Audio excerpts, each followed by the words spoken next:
Pan India star Prabhas హీరోగా Maruti తెరకెక్కిస్తున్న movie the రాజా సాబ్. ప్రముఖ నిర్మాణ సంస్థ పీపుల్ మీడియా ఫ్యాక్టరీ ఈ మూవీని చాలా ప్రెస్టీజియస్గా తీసుకొని నిర్మిస్తుంది.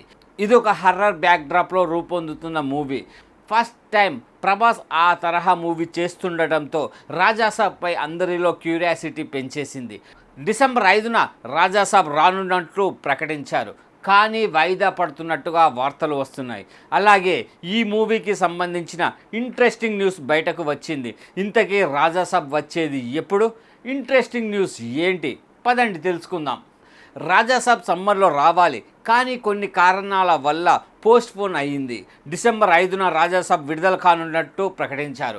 అయితే డిసెంబర్ 5న రిలీజ్ చేయడం కంటే సంక్రాంతికి వస్తే బాగుంటుందని నిర్మాత విశ్వప్రసాద్పై డిస్ట్రిబ్యూటర్స్ అండ్ డార్లింగ్ ఫ్యాన్స్ ఒత్తిడి తీసుకువచ్చారని, అందువలన రాజాసాబ్ రిలీజ్ ప్లాన్ మారిందని తెలిసింది. ఈ సినిమాని సంక్రాంతికి రిలీజ్ చేయాలని ఫిక్స్ అయ్యారట. అయితే త్వరలోనే ఒక మంచి ముహూర్తం చూసి రాజాసాబ్ సంక్రాంతికి రానున్నట్టుగా అఫీషియల్గా అనౌన్స్ చేస్తారని సమాచారం.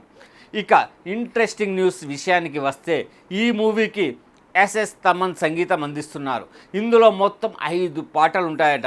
అందులో Prabhas introduction song, melodious song, Malavika Mohan, Nidhi Agarwal, Riddhi కుమార్లతో ప్లాన్ చేసిన మాస్ సాంగ్, మాలవిక మోహన్తో మరో మాస్ సాంగ్, అలాగే థీమ్ సాంగ్ ఉన్నాయట.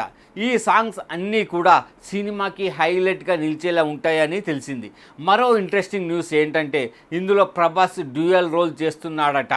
ఈ 2 పాత్రలు చాలా డిఫరెంట్గా ఉండి ఆడియన్స్ని బాగా ఎంటర్టైన్ చేస్తాయనేది ఇండస్ట్రీ ఇన్సైడ్ న్యూస్. ఈ మూవీ నుంచి రిలీజ్ చేసిన టీజర్తో అంచనాలు మరింత పెరిగాయి. మరి రాజాసాబ్ సంక్రాంతికి ఏ రేంజ్ సెన్సేషన్ క్రియేట్ చేస్తాడో చూడాలి.